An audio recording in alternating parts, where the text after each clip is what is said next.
Mambo yamechemka kabisa pale katika klabu ile bora Afrika ama East Africa kabisa.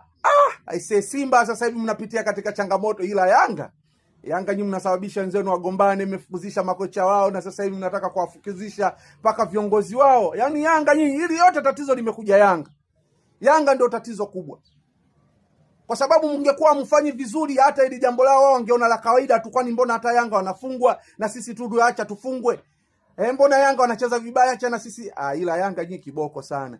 Sasa bwana, katika pita zangu katika mitandao ya Instagram pamoja na Facebook, mitandao hii ya kijamii kabisa, nataka nikwambie kitu kimoja, jambo ambalo niloliona. Nimemwona JB64 akiwa anaomba msamaha vile vile, na nimeona na wale wengine nao wote wanaomba msamaha kwa hii tafalani ambaye iliyotokea, na kuzungumza maneno mabaya, na wengine labda huenda wanajutia kile kitu walichokifanya. Je, Mo ana kitu gani ambacho cha kuzungumza juu ya hawa mashabiki wengine, kama vile wanamgawa, saa zingine wanakopo naye pamoja, ama tatizo ni fedha, wengine wanagaiwa fedha pale katika klabu ile ya Simba? Kama wewe, je, unalijua hili jambo?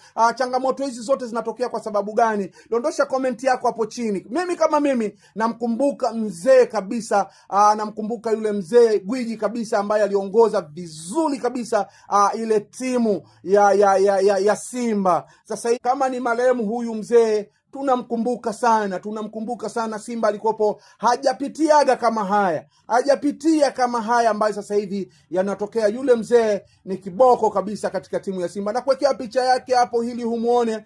Mzee gani? Kama unamfahamu jina lake vile vile niambie. Huyu mzee mimi namfahamu jina lake, na ujasiri ambao alikopo nao, labda waende wakamuombe lazi pale makabulini, labda kama kuna jambo lolote waliofanya basi hivyo. Lakini mimi najua halubadili waliisoma wenyewe, halubadili waliosoma wenyewe ndio inawaunguza na ndio inawatafuna, kwa sababu wenyewe walisoma halubadili na kusema kwamba mbaya wao hawajulikane live, na wajulikane live wakina nani wanaisaliti timu. Sasa kwa haya ulioyaona, wakina nani wameisaliti timu kwa ile halubadili ambayo waliosoma? Hama Manara lana yake ndio inawatafuna Simba, na kama lana ya Manara inawatafuna Simba na ile halubadili ndio inawatafuna, leo hii wanazilika wenyewe na kuombana msamaha wenyewe. Je, nani ambaye halubadili imempata? Mo ama hawa wengine ndio imewapata halubadili? Ama mdogo wangu Mchome Mapovu naye imempata halubadili? Niambie ni nani?